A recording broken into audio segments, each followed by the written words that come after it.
Hi, I'm Craig Phillips. Welcome to my flooring trade tips. In this video, I'm going to show you how to install your own engineered wood flooring.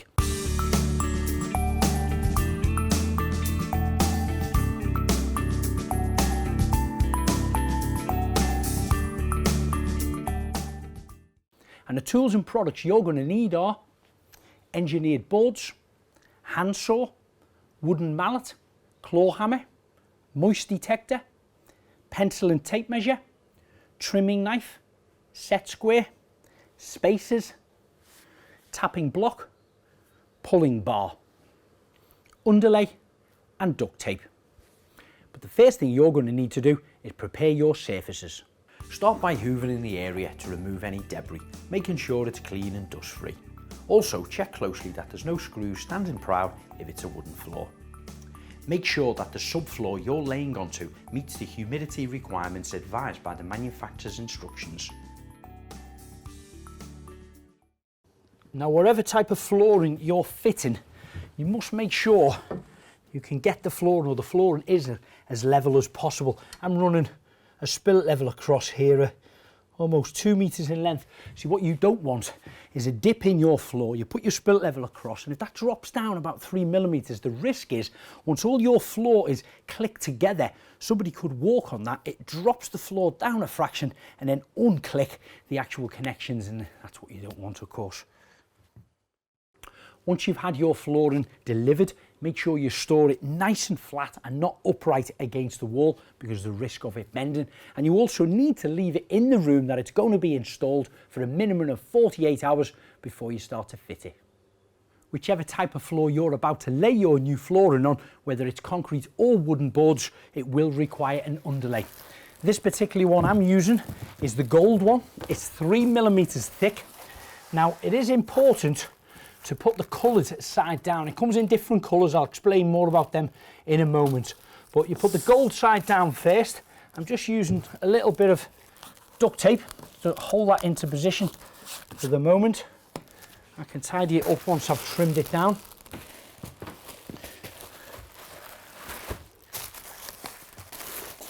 I'm just going to press that nice and snug into the actual skirting board, and using my trimming knife, trim that right the way down.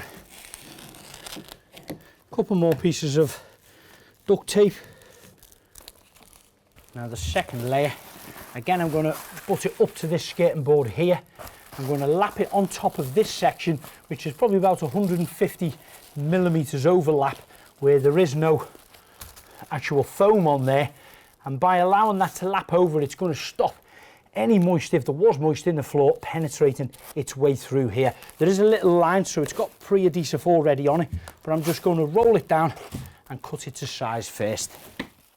Once you've covered the whole area, run a continuous strip of duct tape over the joints to help seal the moisture barrier on the base of your underlay.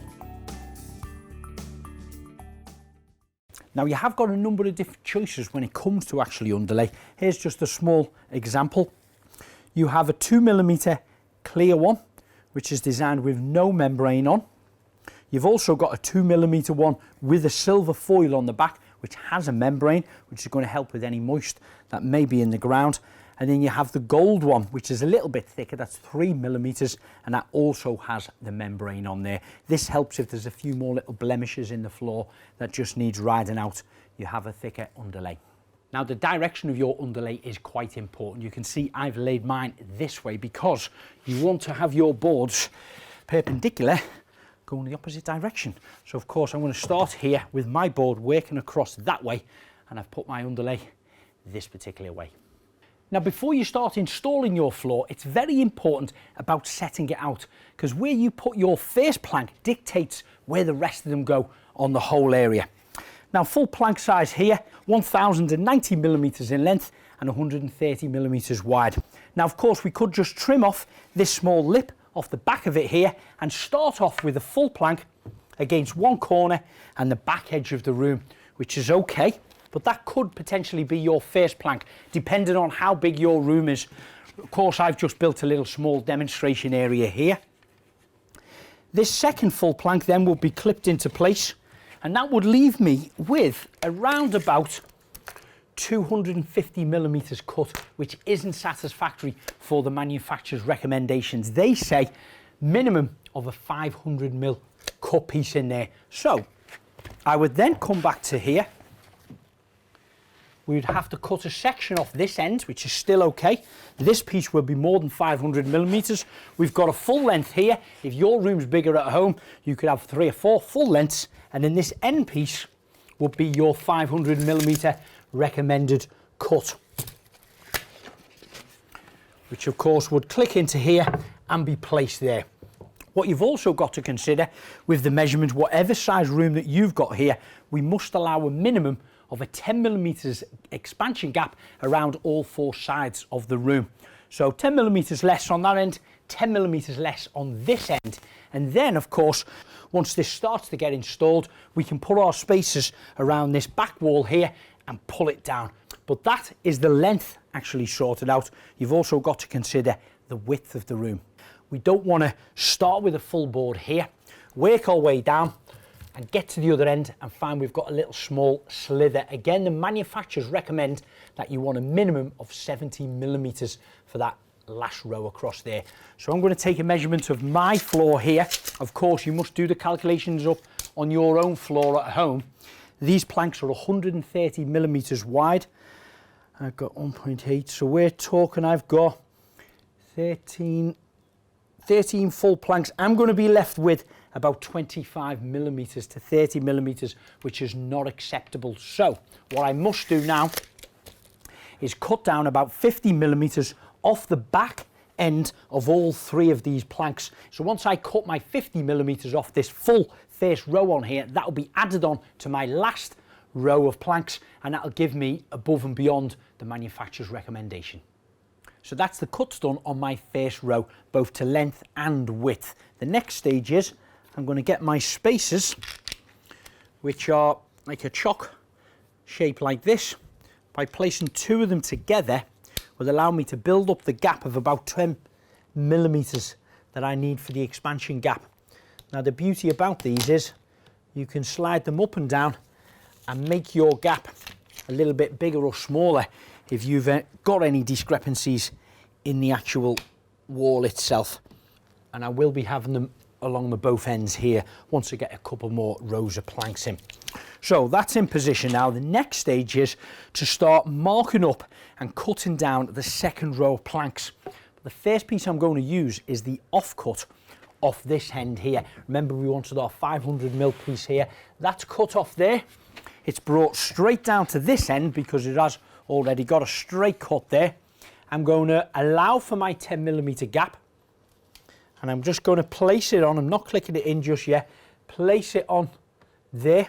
I can get a couple more of my spacers and wedge those in here. And then I will get a full plank. Now what, again, the manufacturers would always recommend, when you're laying your planks, open up at least 3 boxes and keep taking one out of a different box when you're installing them, because you might find you get a tiny bit of variation in the appearance of the actual wooden grain on here. So we'll spin that round, place in, slide it along, just get that joint meeting so it's nice and snug. So a full plank in there, which leaves me with a cut piece here. I'm going to get one out of that box. Again, placing that into position. Now I've got a couple of options of measuring this up and actually cutting it. Of course, this is not a real house with a wall here, which I wouldn't be able to do that. So what I could do is actually take the plank like this, place it upside down with my 10 millimeter expansion gap here, take my pencil, marking it just where the top section meets this last plank here. Transfer that across, cut it down, and then that will spin back around, click into position, and I'll have my 10 millimeter gap that end. So how the click system works is each panel has got 4 edges on there, and they need to interlock in with all the surrounding boards around it. So if we look closely here, one section has got a little lip on it, and that allows it to slide into this section, and once it's pressed together, clicked, pressed, and then tapped, of course, they squeeze together. It acts like an anchor and stops the actual wood coming apart that way. So we'll loosen them back up. I'll take this one, place it in about 20 to 30 degrees, putting a little bit of weight on the back of it. I'm giving it a bit of a wobble, and I'm just placing it and a gentle tap on it, and it's clicked into position. And I'm just going to place a tapping block here and give that a gentle little tap. My spacers at the back is going to stop that sliding back, and that's now nice and secure on here. So I get my full piece, put it in there, slide it along so it's butt up to here.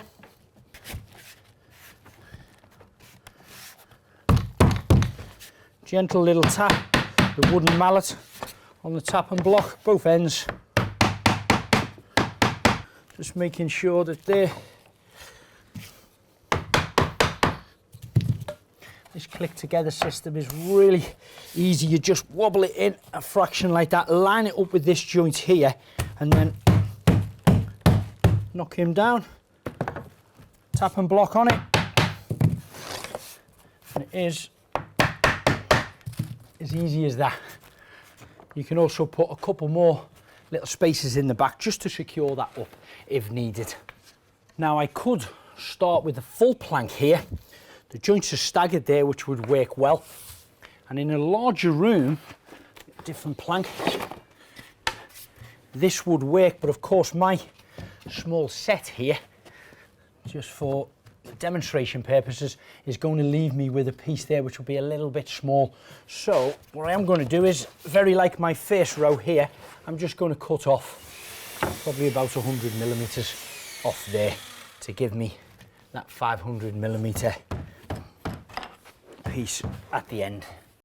Once you've finished fitting your first 2 to 3 rows, repeat the process, making sure you're staggering each joint by around 250 millimeters. Ensure that the final cut and the beginning of each row exceeds 500 millimeters, whilst also maintaining your 10 millimeter expansion gap around all edges. Please do check the full manufacturer's guidelines before attempting your installation, as some flooring products may require slightly different specifications. So my floor is almost complete, except for the last course, which also needs cutting, just like my very first one. So I'm going to take a measurement of that, and I've got a gap here of about 82 millimeters in there. So I'm going to cut a plank around about 70 millimeters wide, which complies of course to the manufacturer's recommendations and still leaves me that 10 millimeter expansion gap. Now fitting that last plank can be a little bit tricky, but these pulling bars really help.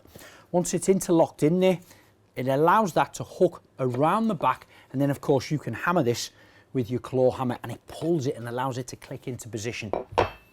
So my last piece now is going in to complete the floor. Give it one little gentle tap down first, and then put the pulling bar hooked behind the back and tapping it in. And that's all my planks now laid.